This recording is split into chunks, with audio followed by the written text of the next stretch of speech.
Welcome back to my YouTube channel all electrical physics. आज हम PPCL, NHPC and BARC and ISRO JE and TGT के लिए कुछ महत्वपूर्ण क्वेश्चन है इलेक्ट्रिकल इंजीनियरिंग के, वो डिस्कस करेंगे। चलिए स्टार्ट करते हैं। हमारा पहला क्वेश्चन है, with reference to figure given below which of the following statement is true. एक फिगर दिया गया है, इसके रिगार्डिंग बताना है कौन सा स्टेटमेंट सही है। तो पहला है दिस इज केसीएल फॉलोज, दूसरा है केसीएल को वायलेट करता है, थर्ड ऑप्शन है केवीएल फॉलो करता है, चौथा है केवीएल वॉलेट्स करता है। तो हमने देखना है इसमें क्या करता है। इसमें होता है -5 और प्लस का 10 इज इक्वल टू 0। तो क्या 5 बराबर बचता है 5 वोल्ट इज इक्वल टू 0। तो ये क्या हमारा केवल बताता है summation of voltage is equal to 0। ये इसमें नहीं बनता है। क्लोज लूप में क्या होता है, वोल्टेज का ड्रॉप होता है वो 0 आना चाहिए, ये इसमें नहीं हो रहा। तो केवल को वॉलेट कर रहे हैं। केबल के रिगार्डिंग कुछ हमारे अदर पॉइंट हैं। केबल किस पे बेस्ड है? केबल बेस्ड है conservation of energy. Cable is independent of variation in temperature. Cable हमारा जो केबल होता है वैलिड होता है हमारे linear and non linear, bilateral and unilateral network and active and passive elements के लिए। केबल हमारा है वो वैलिड होता है for lumped electrical network. Cable हमारा जो डिस्ट्रीब्यूटेड होते हैं, डिस्ट्रीब्यूटेड पैरामीटर के लिए वैलिड नहीं होता है, ये एप्लीकेबल नहीं होता है। अगला हमारा क्वेश्चन है, क्वेश्चन नंबर 2 देखते हैं। In protective circuit the percentage differential protection is use to prevent. जो हमारा परसेंटेज डिफरेंशियल प्रोटेक्शन होता है किसको प्रिवेंट करता है मैग्नेटाइजिंग करंट को। जो हमारा ऑपरेटिंग कॉइल में आईडी होता है differential current in operating coil. Operating coil में जो हमारा करंट होता है वो होता है I1 माइनस I2। जो रिस्ट्रेनिंग कॉइल में करंट होता है वो होता है I1 minus I2 divide by 2। इसको प्रोपोर्शनल कर लो, प्रोपोर्शनली बराबर एक ही बात है। और जो मैग्नेटाइजिंग करंट को हम कहते हैं इनरश करंट। इसका इनरश करंट के नाम से जानते हैं, तो इस नाम से इनरश करंट भी कहते हैं।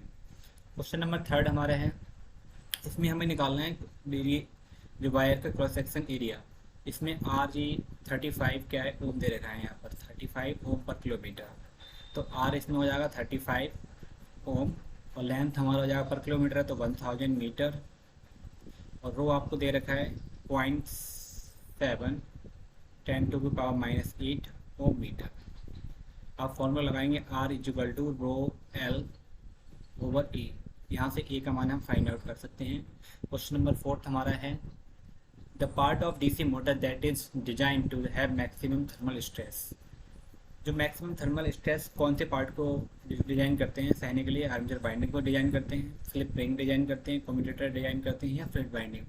हम कम्यूटेटर को मैक्सिमम थर्मल स्ट्रेस के लिए डिजाइन करते हैं, क्योंकि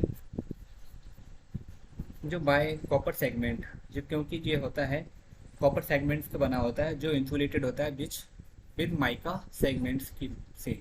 माइका द्वारा ये इंसुलेटेड होता है आपस में। और commutator is made of copper segments का बना होता है। कम्यूटेटर किसका बना होता है? Copper segments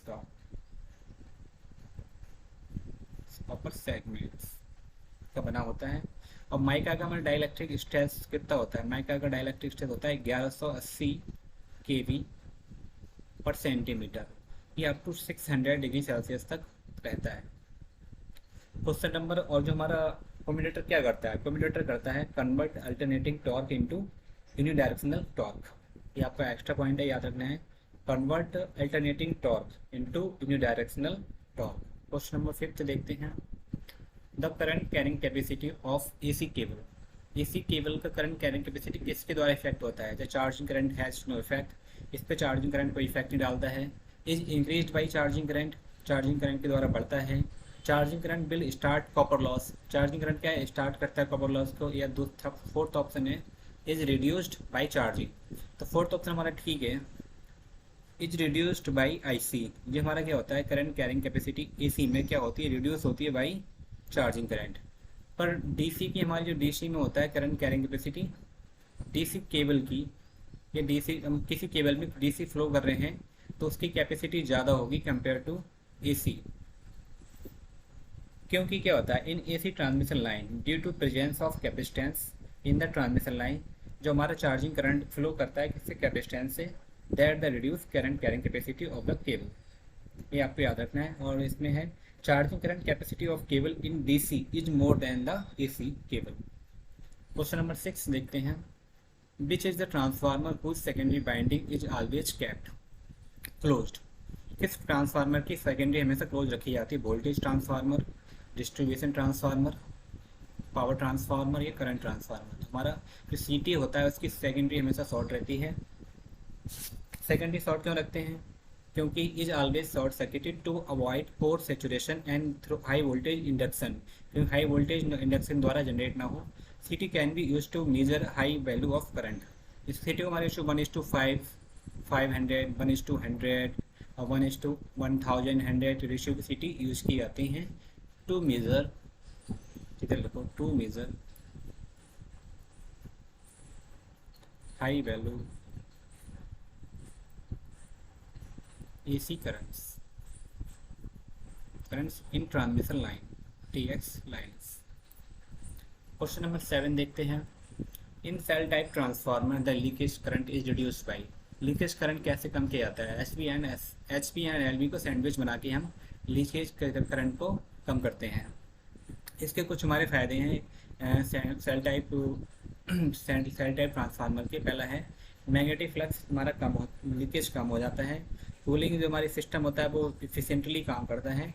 size of transformer हमारा कैसा हो जाता है? कॉम्पैक्ट हो जाता है, कॉम्पैक्ट हो जाता है साइज। क्वेश्चन नंबर 8 देखते हैं, the backup protection in the protection circuit is initial for, जो हमारा बैकअप प्रोटेक्शन होता है, बैकअप प्रोटेक्शन वो किसके लिए यूज करते हैं? वो करते हैं शॉर्ट सर्किट फॉल्ट के लिए। जब ये होता है, जब हमारा मेन प्रोटेक्शन फेल हो जाता है तो हमारा बैकअप प्रोटेक्शन काम करता है फॉल्टी पार्ट को अलग करने के लिए। क्वेश्चन नंबर 9 देखते हैं, if a short circuit occurs in field winding of synchronous motor, वहीं सिंक्रोनस मोटर है कोई, उसमें कह रहे हैं हमारा फील्ड वाइंडिंग में शॉर्ट हो जाए तो कैसे काम करेगी? तब ये काम करेगी will act as an induction motor, तब ये इंडक्शन मोटर की तरह काम करना चालू कर देगी जो हमारी सिंक्रोनस मोटर की फील्ड वाइंडिंग शॉर्ट हो जाए। क्वेश्चन नंबर 9 देखते हैं, for the highest efficiency of an ideal transformer which for the following condition is correct. अब एक आइडियल ट्रांसफार्मर हमारे पास है, आइडियल ट्रांसफार्मर है, तो इसकी बताना है कि कौन सी कंडीशन हमारी मैक्सिमम एफिशिएंसी देगी। वैसे हम जो हमारा प्रैक्टिकल ट्रांसफार्मर होता है उसके लिए होता है PI=PC, इस पर हमें मैक्सिमम एफिशिएंसी प्राप्त होती है, बीटा मैक्स प्राप्त होता है। पर आइडियल के लिए हमारा होगा PI+PC=0 आना चाहिए, तभी हमें मैक्सिमम एफिशिएंसी प्राप्त होगी। इसका आंसर हमारा होगा ना ऑप्शन नंबर C, ना कि ये वाला। वैसे आप लोग ये वाला टिक करेंगे, ये गलत हो जाएगा। Thank you for watching this. अगर आपको अच्छा लगा हो तो हमारे चैनल को सब्सक्राइब करें and thank you for watching this.